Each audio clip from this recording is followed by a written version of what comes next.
नमस्कार दोस्तों, मेरा नाम रोहित गुप्ता है and I am running my advisory form in Delhi. दोस्तों, मैंने एमएसएमई का फर्स्ट पार्ट लास्ट वीडियो में डिस्कस किया था, जिसमें मैंने एमएसएमई की डेफिनेशंस बताई थी और एमएसएमई के बेनिफिट बताए थे। गवर्नमेंट ने क्या स्कीम्स निकाली हुई हैं एमएसएमई के लिए, वो डिस्कस किया था। आज हम सेकंड पार्ट कंटिन्यू करते हैं और इसमें हम डिस्कस करेंगे जो मई 2020 में स्टिमुलस पैकेज आया है गवर्नमेंट का, उसमें क्या क्या दिया है गवर्नमेंट ने और हमें क्या बेनिफिट है। तो दोस्तों, सबसे पहले हम एक ओवरव्यू लेते हैं कि गवर्नमेंट ने क्या क्या पैकेज दिया है स्टिमुलस पैकेज में। तो सबसे पहले हम देखें 3 लाख करोड़ का collateral free automatic loan government ने दिया है। डिटेल हम नेक्स्ट स्लाइड में डिस्कस करेंगे। उसके बाद 20,000 करोड़ का सबऑर्डिनेट डेट एमएसएमई के लिए दिया है, उन एमएसएमईज के लिए जो स्ट्रेस हैं या जो ऑलरेडी एनपीएस हो चुकी हैं, यानी कि जिनके लोन ऑलरेडी डिफॉल्ट में चल रहे हैं। तो दोस्तों, सबऑर्डिनेट डेट क्या होता है? क्वेश्चन है कि सबऑर्डिनेट डेट का मतलब क्या है। डेट तो हमें पता है कि डेट क्या होता है। तो दोस्तों, सबऑर्डिनेट का मतलब होता है कि अगर कंपनी इंसॉल्वेंट हो जाती है तो उसको लीस्ट प्रायोरिटी दी जाएगी पेमेंट के लिए। तो दैट इज सबऑर्डिनेट डेट। तो 20,000 करोड़ सबऑर्डिनेट डेट गवर्नमेंट ने एलोकेट किया है for the stress and NPS MSME.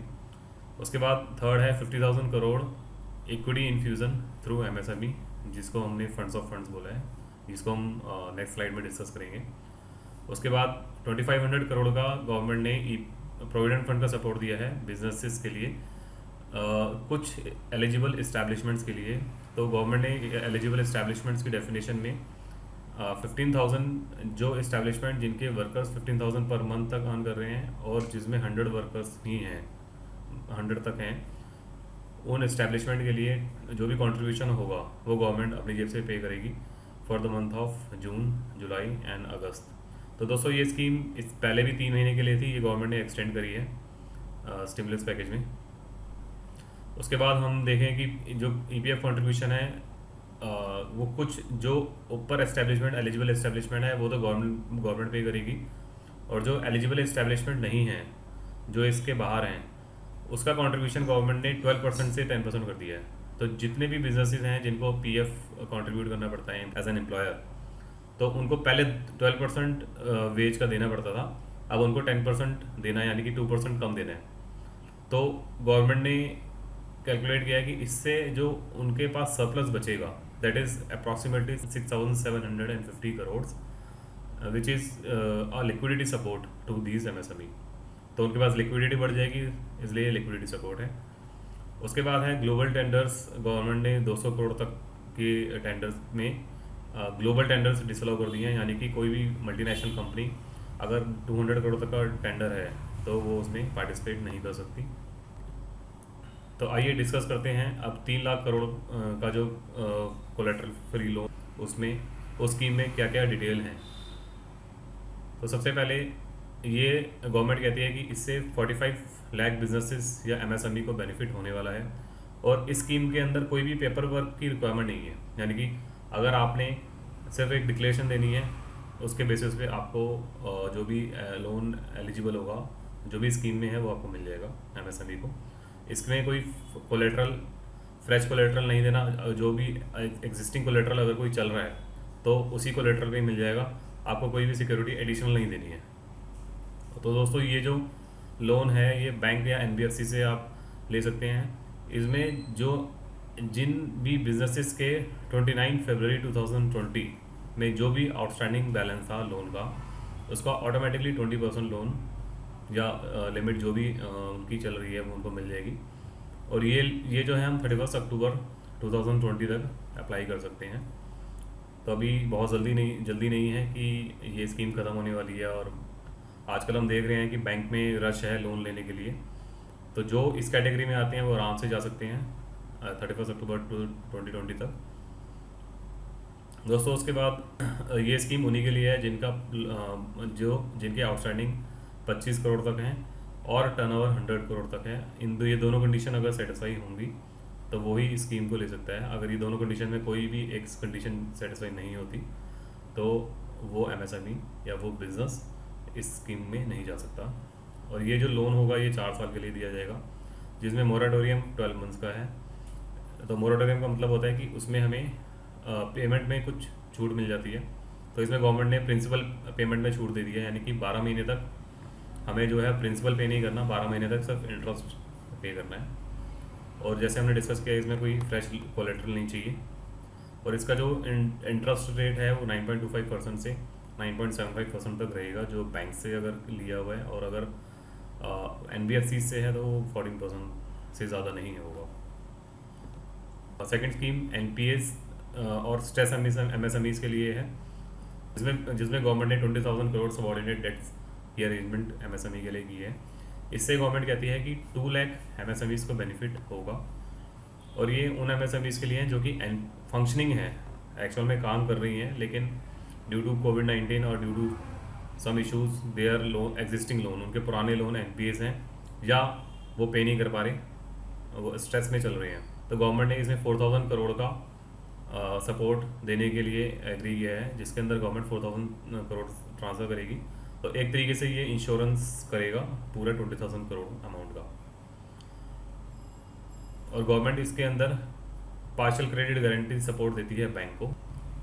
तो इस स्कीम में जो MSMEs के प्रमोटर्स हैं उनको लोन की फॉर्म में, डेट की फॉर्म में लोन दिया जाएगा, जो कि उन प्रमोटर्स के द्वारा एज अ इक्विटी वो इंट्रोड्यूस करेंगे अपने बिजनेस में।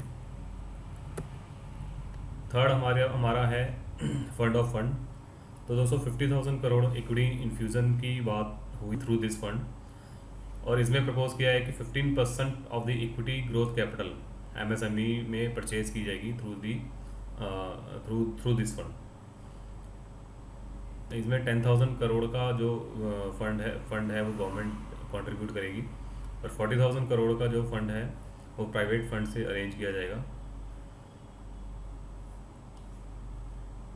और ये फंड ऑफ फंड जो होगा ये एक दो मदर फंड और डॉटर फंड के मॉडल पे रन होगा। तो आगे हम आते हैं कि MSME में रजिस्ट्रेशन के लिए क्या रिक्वायरमेंट है। तो सबसे पहले तो हम देखेंगे कि अगर हम MSME को सर्च करते हैं तो काफ़ी सारी वेबसाइट्स ओपन होती हैं जो कि गवर्नमेंट के द्वारा नहीं दी गई, जो प्राइवेट वेंडर्स की हैं। तो मैं इंसिस्ट करूँगा कि आप सिर्फ गवर्नमेंट की साइट पे ही जाके MSME रजिस्ट्रेशन कराएं, क्योंकि जो प्राइवेट साइट्स पे कुछ वो फ़ीस ले रहे हैं और गवर्नमेंट कहती है कि इसमें कुछ भी फ़ीस नहीं है।